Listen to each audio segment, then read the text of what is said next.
عقائد پر محنت سب سے زیادہ ضروری ہے۔ پھر یہ بات سمجھیں، عقیدہ عوام کا ٹھیک ہونا بھی ضروری ہے، علماء کا بھی، لیکن علماء کا عقیدہ غیر علماء سے زیادہ ضروری ہے کہ ٹھیک ہو۔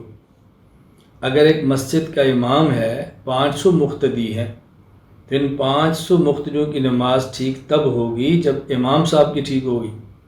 امام صاحب کا عقیدہ ٹھیک نہیں ہوگا تو 500 مقتدیوں کی نماز کیسی ہوگی؟ اس لیے امام کا عقیدہ مقتدیوں کے عقیدے سے زیادہ ٹھیک ہونا ضروری ہے، یہ ذہن نشین فرما لیں۔ میں اس لیے گزارش کر رہا ہوں، علماء کا عقائد کو پڑھنا غیر علماء سے زیادہ ضروری ہے۔ اس لیے ہم نے تخصص فی العقائد الاسلامیہ فی الوقت علماء کے لیے رکھا ہے۔ تو شریعت کے بنیادی طور پر 5 اجزاء ہیں: عقائد، اعمال، اخلاق، معاملات اور معاشرت۔ ان میں سب سے پہلا اور بنیادی جز وہ عقائد کا ہے۔ ہمارے ہاں محنت عقائد پہ نہیں، اعمال اور اخلاق پہ ہوتی ہے۔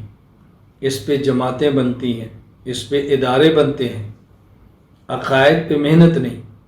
اگر عقائد پر محنت ہے تو عقائد پہ نہیں بلکہ عقیدہ پر ہے۔ کوئی توحید پہ کر رہا ہے، کوئی ختم نبوت پہ کر رہا ہے، کوئی دفاع صحابہ پہ کر رہا ہے، کوئی کسی اور عقیدے پر کر رہا ہے، عقائد پہ نہیں۔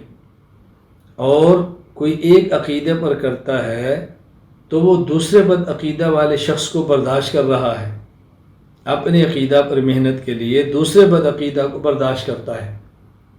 یعنی عقیدہ ختم نبوت پہ کام ہے تو جو صحابہ کرام رضی اللہ عنہ مجمعین سے عداوت رکھتے ہیں ہم اس کو برداشت کر لیتے ہیں، کیوں؟ ختم نبوت کا مسئلہ ہے۔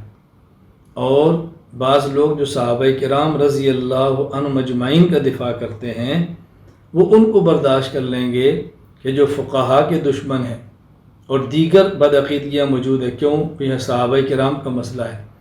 میں ایسے حضرات پر ہرگز اعتراض نہیں کر رہا، یہ ان کی پالیسی ہے، ان کا طریقہ کار ہے، وہ اس کو مناسب سمجھتے ہوں گے، ان کا مسئلہ ہے۔ میں تو ایک بات عرض کر رہا ہوں، نمبر 1 عقائد پہ محنت نہیں، اگر ہے بھی تو عقیدے پر ہے، عقائد پر نہیں ہے۔ اور ایک عقیدے پر ہے تو دوسرے عقیدے کے معاملے میں نرم گوشہ ہے۔